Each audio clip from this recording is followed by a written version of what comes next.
umumnya rata-ratanya akan cover 5 topik ni. Okey, tengah apa 5 topik ni. So pertama sekali keadaan mati. Maksudnya ketika kita nak mati tu, bila malaikat maut datang, ada banyak hadis-hadis Nabi SAW yang ceritakan tentang bagaimana seseorang insan itu akan berjumpa dengan kematian, dan berbeza senario antara roh yang beriman dan juga roh yang bukan beriman. Dan selepas itu, selepas dah malaikat maut dah ambil nyawa kita, kita akan masuk ke dalam alam barzakh ataupun dikatakan sebagai alam kubur. Di mana pada dalam alam kubur itu sendiri ada beberapa perkara yang berlaku, antaranya adalah isu azab kubur. Azab kubur ni pun antara soalan-soalan yang sering keluar a few 2-3 years ago. Okay, dan azab kubur ni antara fundamental part of percaya kepada hari akhirat lah, apa terjadi dalam azab kubur. Dan mungkin antara perkara yang antum boleh bincangkan juga adalah cara-cara untuk kita elak daripada azab kubur. Okay, ketiga adalah tanda-tanda kiamat. Okay, tanda kiamat ni ana rasa dah lama tak keluar. Based on TYS dah mungkin 6, 7, 8 years dah lama. Kita akan just skim through.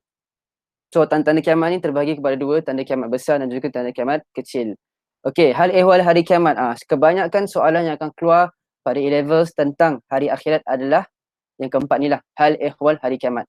Kita punya perjalanan daripada kita keluar daripada liang lahat, yakni dibangkitkan pada hari kiamat, sehinggalah kita sampai ke destinasi kita, sama ada syurga ataupun neraka. Dalam in between kita punya perjalanan tu banyak benda yang berlaku kan. So dia ada kronologi, ada timeline. Dan selalunya soalan A-levels akan mereka akan pilih spesifik kejadian ataupun spesifik perkara yang akan berlaku pada hari awal hari kiamat tu. Contohnya syafaat, atau contohnya telaga Nabi SAW, ataupun syafaat Nabi, telaga Nabi, mizan dan sebagainya ataupun hisab. Jadi yang keempat ni yang kita akan memberi lebih tumpuan lah pada hari ini. Dan terakhir sekali syurga dan neraka. Ni anda rasa mungkin tak pernah keluar lah tentang soalan tentang syurga dan neraka. Apa itu syurga, apakah azab-azab neraka, dan juga apakah reward yang diberi dalam syurga, itu semua jarang ditanya. Okay, tapi anda just letak sini sebagai point form lah. Sebab dia termasuk dalam, it is a big component of percaya kepada hari akhirat. Okay, so kita mula dengan pertama sekali, iaitu kematian.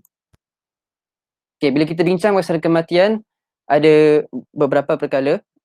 Okay, pertama sekali adalah konsep ajal.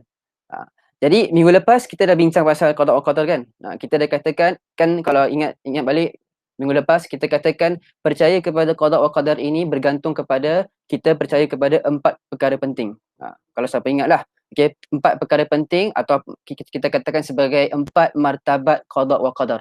Yang pertama apa? Yang pertama, kita percaya bahawasanya Allah Subhanahu Wa Taala itu Maha mengetahui, kan? Maha mengetahui segala apa yang berlaku, apa yang sudah berlaku, apa yang akan berlaku, dan apa yang berlaku jika ia tak berlaku. Kalau bahasa Arab apa?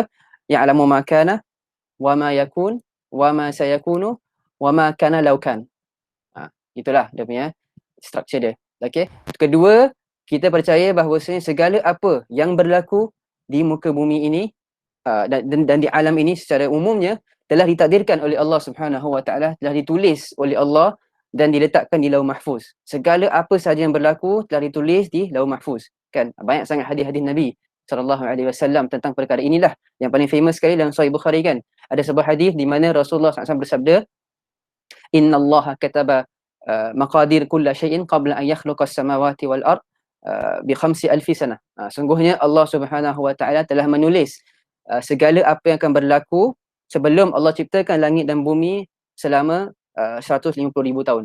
Sebelum Allah ciptakan universe ini, Allah telah tulis apa yang akan berlaku. Dan yang ketiga, kita percaya akan masyiah ataupun keinginan atau ketentuan Allah Subhanahu Wa Taala. Kan, apa yang Allah tentukan pasti akan berlaku. Kun fayakun. Begitu juga tak semestinya apa yang Allah tentukan itu adalah apa yang dia suka. Boleh jadi satu benda berlaku tetapi ia adalah keinginan kauni. Maksudnya keinginan dari segi ciptaan.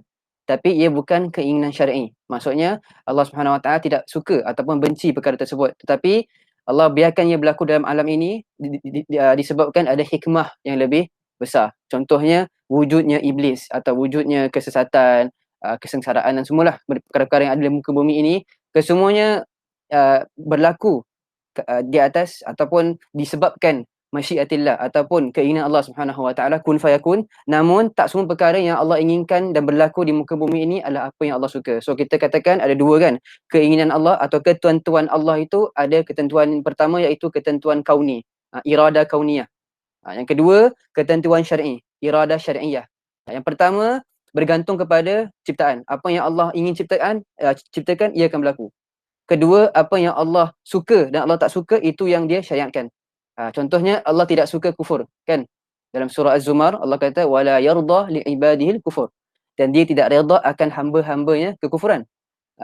Makanya Allah tak suka kekufuran. Tapi berlaku juga di muka bumi. Disebabkan ada hikmah yang lebih besar. So ada dua ketentuan. Dan akhir sekali nombor 4, kharq af'al ibad. Di mana perbuatan manusia itu atau perbuatan makhluk itu diciptakan oleh Allah SWT. Segala apa yang kita lakukan, apa yang kita katakan semuanya diciptakan oleh Allah. Okay. So berdasarkan 4 perkara ini, yang nombor 2 kan kita katakan Allah SWT tulis segala apa yang berlaku di Lauh Mahfuz. Antara perkara yang Allah takdirkan adalah ajal. Sebab mukadimah dia panjang kan. Itu essay taktik lah kalau korang nak bicara dalam essay. Tapi jangan panjang sangat. Mungkin korang boleh touch. Okay. Antara perkara yang Allah telah takdirkan. Kita boleh mula dengan Allah SWT telah takdirkan segala sesuatu di muka bumi ini. Itu general kan. Kita kata mula dengan makro, dengan benda yang umum. Lepas tu boleh masuk lagi. Antara perkara yang Allah takdirkan untuk manusia atau hamba-hambanya adalah ajal dan juga rezekinya. Nak set dalil boleh set dalil lah. Kalau tak nak pun kita boleh teruskan. So antara perkara yang Allah takdirkan adalah ajal. Okay. So ajal ini adalah umur kita ataupun masa di mana kita akan nyawa kita diambil oleh Allah Subhanahu Wa Taala, ditakdirkan oleh Allah pada masa dan tempat yang tertentu tanpa diketahui oleh sesiapa pun. Allah sahaja yang tahu. Kalau ajal kita berlaku, dia takkan berubah. Maksudnya kama qala ta'ala la yastakhiruna sa'atan wa la yastaqdimun. Dia takkan tercepat maupun terlambat. Okay, so sebenarnya isu ni mungkin kita rasa macam kira apa logical lah ataupun benda yang make sense kan, atau very common sense. Tapi sebenarnya ada sebahagian puak-puak, okay, antaranya Mu'tazilah, mereka actually persoalkan benda ni kan. Kita rasa macam common sense kan, mestilah ajal tu dah ditentukan kan, sama ada lambat atau siang je. Dia tak boleh terlambat ataupun tercepat ataupun termiss. Orang tak boleh miss ajal dia.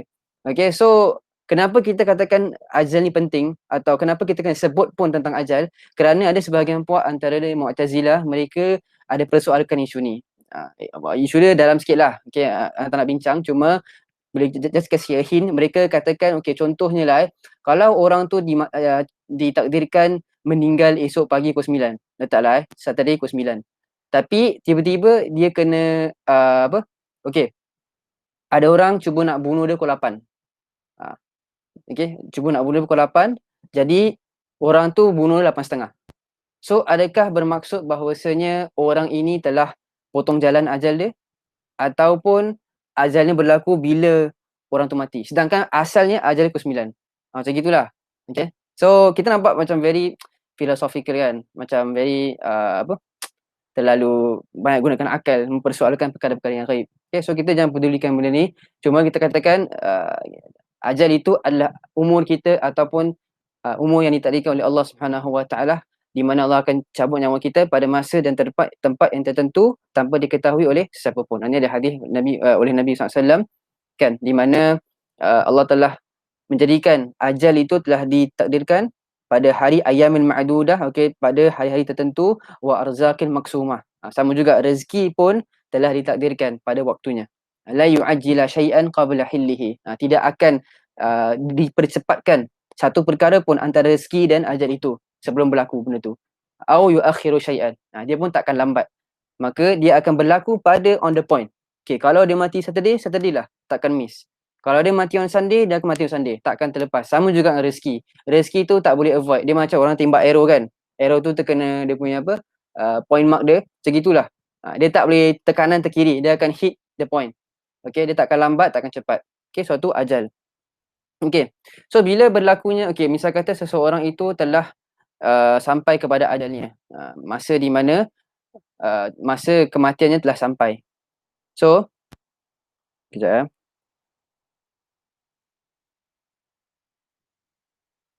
Okay.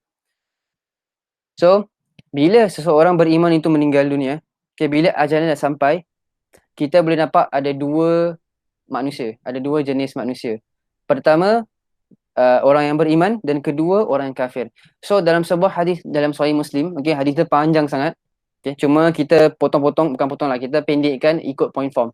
So ni point form dia. Nanti the following step pun point form dia. So di dalam hadis tersebut disebutkan Rasulullah SAW sebutkan tentang perjalanan roh seseorang manusia itu pada saat dia ditarik oleh malaikat maut, sehingga kan dia akan ditanam jenazahnya dalam kubur. So pertama sekali adalah orang-orang beriman. Okay, so berdasarkan hadis Bara' bin Azib ni yang dalam Sahih Muslim yang panjang, kita boleh check lah sendiri dia punya full hadis. Kalau siapa nak tengok, and hadis dia masya-Allah something yang open our eyes lah. Okay, yang kasih kita peringatan tentang kematian. Sebab dia punya hadis pun quite seram jugalah. Okay, so pertama, roh orang-orang yang beriman. Jadi maka pertama sekali bila orang beriman itu ajalnya sudah sampai, malaikat maut akan datang, malaikat maut akan cabut nyawa dia. Maka mereka akan cabut nyawa dia sepelan-pelahannya. Dan orang beriman itu akan rasa sakit lah. Selepas rohnya itu ditarik, maka rohnya itu akan bau wangi. Roh itu akan bau wangi dan dia akan naik ke langit. Ini bila dia dah keluar. Bila roh dia dah ditarik, roh dia akan naik ke atas langit, dan malaikat di atas langit akan tanya, siapakah Fulan bin Fulan ini? Jadi dia kata, oh ini adalah Fulan bin Fulan. Maka orang kata, oh ini adalah sebaik-baik roh yang datang dan sebaik-baik nama. Maka masuklah. Jadi dia pun masuk. Jadi malaikat semua katakan, okey, inilah roh orang-orang yang beriman. Okey, maka dia akan dipuji oleh para malaikat. Dan pada masa itu juga bila jenazahnya telah dimasukkan ke dalam kubur, maka rohnya itu akan dikembalikan ke dalam tubuh jasadnya. Dan pada masa itu juga malaikat Munkar dan Nakir akan datang. Kedua malaikat yang akan persoalkan roh itu. Maka dia akan tanya, wahai Fulan, siapakah Tuhan kau? Siapakah agama kau? Apakah agama kamu? Dan siapakah Muhammad? Maka roh orang yang beriman akan jawab, Tuhanku adalah Allah, agamaku adalah Islam, dan nabiku adalah Muhammad sallallahu alaihi wasallam. Jadi maka kedua-dua malaikat itu akan pergi dan akan datang seseorang atau benda yang wangi, cantik. Maka dia akan tanya, siapakah ini? Maka benda tu akan cakap, sesungguhnya aku adalah amalan kamu yang kamu lakukan di muka bumi ini. Maka dia akan dilihatkan tempatnya di syurga. Dah dapat hint lah. Dah dapat hint yang dia akan dapat syurga. Okay, walaupun belum lagi fully dapat dia punya answer, sebab kita belum tahu kan hisab dia, mungkin dia masuk syurga, mungkin dia masuk neraka dulu ke apa, tapi dah dapat hint tempatnya di syurga. Dan dia akan stay dalam situ dan dia akan diberi nikmat kubur, dan roh itu akan kata, wahai Tuhanku, lambat-lambatkanlah kiamat. Lambat-lambatkanlah kiamat. Ini berbeza dengan roh seseorang orang yang kafir. Okay, seseorang yang tidak percaya dengan Islam. Makanya cerita yang sama, bila malaikat maut datang kepada dia, malaikat maut akan tarik nyawanya sedahsyat-dahsyatnya. Okey, maka orang kafir itu akan rasa sakit dan perit, seperit-perit sakaratul maut itu. Maka roh itu akan keluar dan pergi ke atas langit, dan roh itu akan bau busuk sebusuk-busuknya. Dan akhirnya bila sampai ke langit, malaikat akan tanya, siapakah roh ini yang bau busuk dan sebagainya? Maka dipanggil dengan seburuk-buruk nama, oh Fulan bin Fulan ini. Jadi akhirnya, oh ini adalah Fulan yang tidak percaya dan sebagainya. Maka mereka akan, roh ini akan diturunkan balik kepada bumi, di mana bila jenazahnya telah ditanam dan roh orang kafir itu akan masuk balik ke dalam jenazahnya, dan datanglah Munkar dan Nakir. Di mana Munkar dan Nakir akan tanya soalan, siapakah Tuhan kau? Apakah agama kamu? Dan siapakah Muhammad? Maka orang tu akan jawab, saya tak tahu. Maka Rasul kata, aku tidak tahu. Aku hanya dengar apa yang orang-orang kata, tapi aku tak boleh nak jawab. Maka setiap soalan itu mereka akan jawab benda yang sama. Mereka tak boleh jawab, mereka hanya dengar apa yang orang kata. Maka Munkar Nakir akan pergi dan akan datang malaikat Zabaniyah dengan seburuk-buruk muka, okey, dan akan pukul mereka dengan sebuah besi, di mana besi itu kuat bunyinya sehingga kan alam itu, segala apa yang di luar alam barzakh itu tak akan dengar kecuali para binatang. Okey, binatang yang dapat dengar. Dan akan datang sebuah sosok yang sangat buruk, yang sangat busuk, yang sangat hodoh akan datang kepada mereka, dan mereka akan tanya, siapakah ini? Jadi benda tu akan cakap, oh kami adalah amalan apa keburukan kamu yang kamu lakukan di muka bumi ini. Makanya mereka akan diberi siksa azab kubur sehinggakan hari kiamat. Dan pada masa itu roh di dalam situ akan berkata, wahai Tuhanku, cepatkanlah kiamat. Cepatkanlah kiamat, jadi kita dapat keluar daripada kubur ini, azab kubur. Okay, so tu the summary lah of the whole story. Hadis dia panjang, okay, full with detail, ada kat dalam Sahih Muslim, hadis Bara' bin Azib, antum boleh tengok lah. Tapi khulasahnya macam itulah cerita dia, kisah tentang dua roh ketika mati seseorang, okay, ketika datangnya sakratul maut, okay, ketika datangnya sakratul maut, malaikat maut akan datang dan cabut nyawa kedua-dua insan ini. Okay, so ya, ada soalan di sini. Okay, then kenapa orang doa panjang umur? Okay. Okay, ni mungkin minggu lepas kita lupa nak touch pasal perkara ni. Kita terlupa nak touch pasal perkara ni.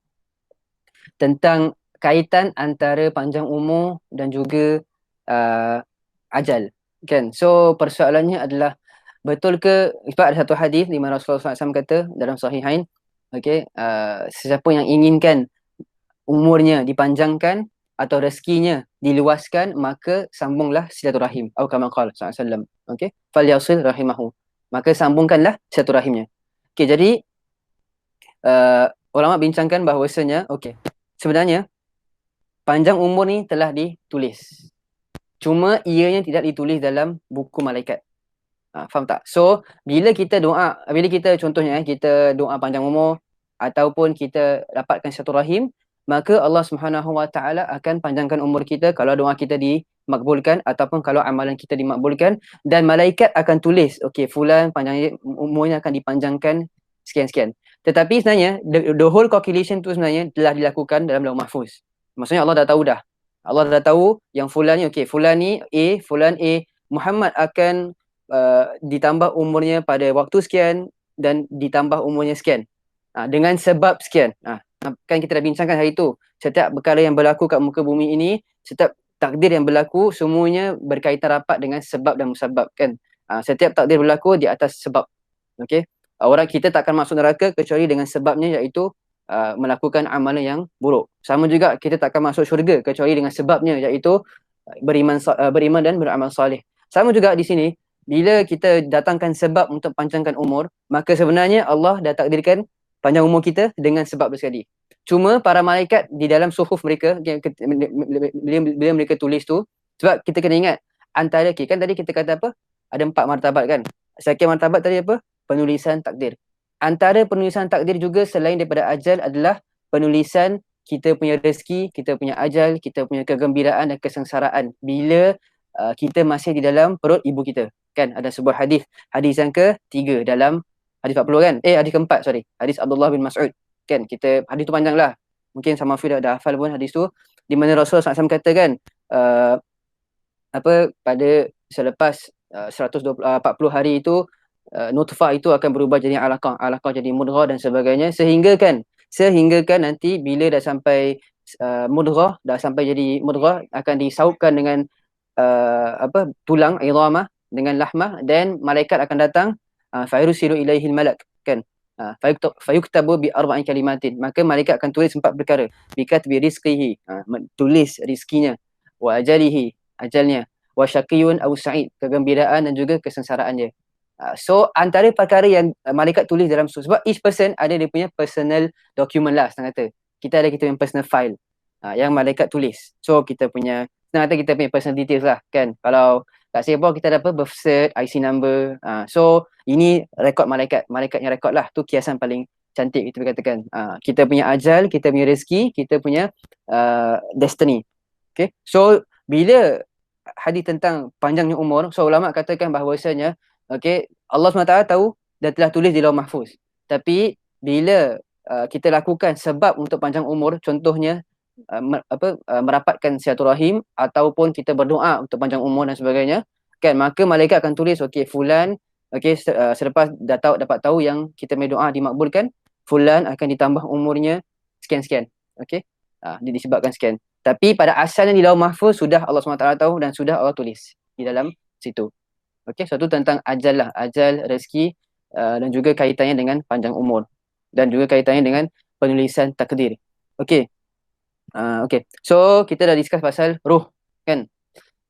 Jadi antara pegangan Ahli Sunnah wal Jamaah adalah wujudnya azab kubur. Dalam kubur tu ada dinamakan sebagai azab kubur. Dan hadis-hadisnya berdarjat mutawatir. Jika Nabi beristi'adah dengan azab kubur, Jadi kalau misalkan ada soalan, okay, let's say ada soalan tentang azab kubur, maka kita boleh bincangkan ini 4 perkara ataupun 3 perkara ini. Pertama, ahli sunnah, kepercayaan ahli sunnah wal jamaah tentang wujudnya azab kubur. Sebuah konsep yang nama dia azab kubur. Macam mana kita tahu azab kubur ni wujud? Dan second, hadis-hadis yang menunjukkan kewujudan azab kubur. Contohnya Nabi SAW suruh kita isti'adzah kan, suruh kita meminta perlindungan daripada azab kubur ketika tasyahud akhir. Begitu juga hadis tadilah, hadis Bara' bin Azib tadi, Sahih Muslim kan. Nabi sebutkan tentang azab kubur. Roh orang yang tidak percaya itu akan kena azab kubur. Orang yang beriman akan dapat nikmat kubur. Ni'mal qabr. Okey, sama juga kalau kita lihat dalam doa jenazah, solat jenazah kan. Yang warid daripada hadis juga, kita lihat antara doanya adalah Allahumma a'idhu min azabil qabr kan. Ya Allah, jauhkan beliau ataupun lindungilah beliau daripada azab kubur. So ada banyak hadis-hadis tertentu. Okey, ada juga hadis tentang Nabi dan para sahabat singgah ke kubur. Cuma tak ingat di mana dia punya reference dia, tapi bila ini hadis ni masyhur lah, di mana Nabi SAW pergi ziarah sebuah kubur, maka Nabi kata 2 kubur ni disiksa kan. Kubur pertama disiksa sebab mereka tak istinja dengan betul. Dan kubur yang kedua disiksa ataupun kena azab kubur disebabkan mereka berjalan ataupun walk between people lah, between human beings dengan mengumpat. Mereka berjalan di kalangan manusia sambil mengumpat. Jadi Rasulullah ambil pelapah kurma dan cocokkan kedua kubur tersebut. Rasulullah kata selagi mana pelapah pokok kurma ni ada, maka mereka akan terselamat daripada azab kubur.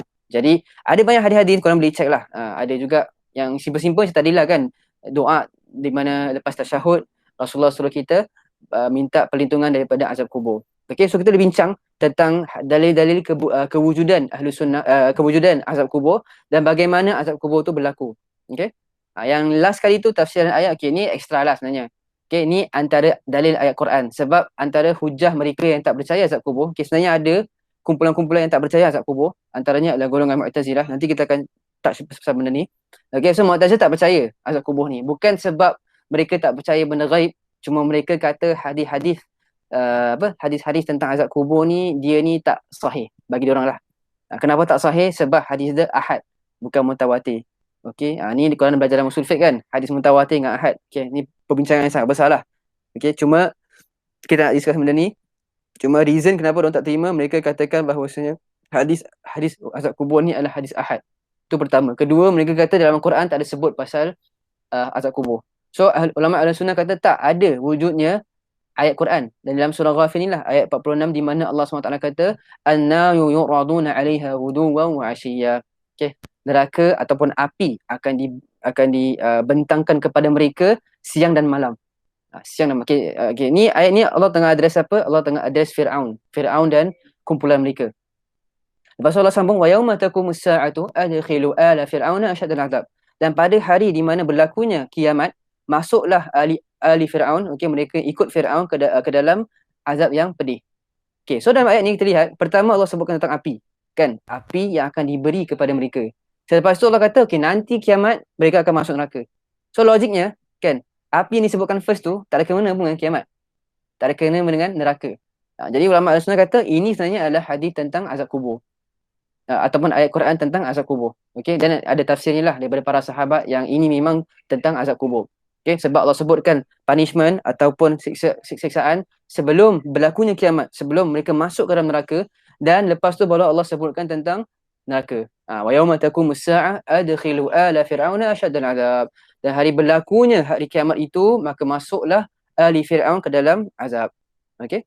So tu antara poin-poin kita boleh bincangkan lah. Dalam satu essay tu kita boleh bincangkan. Okey.